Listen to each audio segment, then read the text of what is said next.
Hello guys, I'm back. So another review for O2O lipstick and blush stick.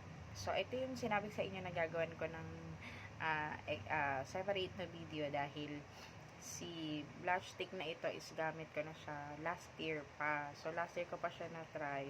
Pero dahil gusto kong pakita sa inyo kung paano ko siya ginagamit. So gamit ko siya as lipstick and sometimes blush, pero more on lipstick ko talaga siya ginagamit kasi ano siya, very girly lang yung atake niya dahil pink lang ang dating niya sa akin kasi hindi ako masyadong ma-red kapag nagli-lipstick ako. So ang ginagawa ko, siya lang after ko maglagay ng lip balm, so eto na agad yung nilalagay ko.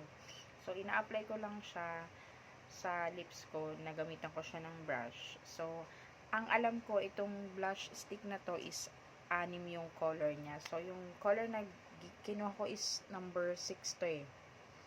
Yan, number 6. Yeah. Number 6. Ayan. So, ang kulay niya is parang pink lang. Ayan. Kung makikita nyo, ayan. Gamit na gamit naman, di ba? Halata. Ayan na siya. Ayan na yung todo niya. So, ayan. Matagal ko na siyang ginagamit. Tsaka matipid siya kapag gumagamit ng brush.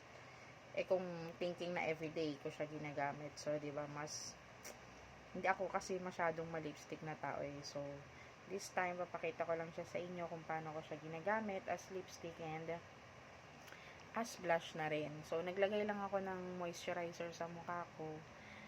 Hindi kasi ako ma-makeup din na tao. So, ang ginagawa ko lang talaga, moisturizer sa mukha ko. Before, nagagamit ako ng primer. Kasi tama naman yun talaga na magpa-primer muna tayo bago tayo maglalagay ng makeup sa mukha natin. Since naubos din yung primer ko and gamit ko rin pala na primer is O2O na brand.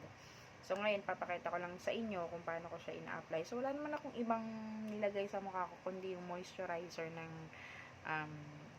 Lux Organic. So, after nun, lalagay ko lang siya para lang makita natin yung lapat niya sa mukha ko.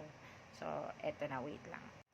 So, first, kumuha lang ako ng brush. And then, kuha lang ako dito para lang makita natin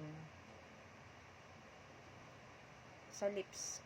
Sa lips muna ako maglalagay. Baka maglalagay ng blush.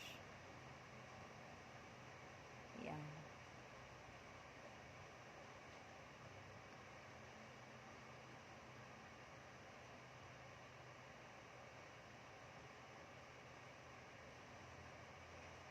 Ayan.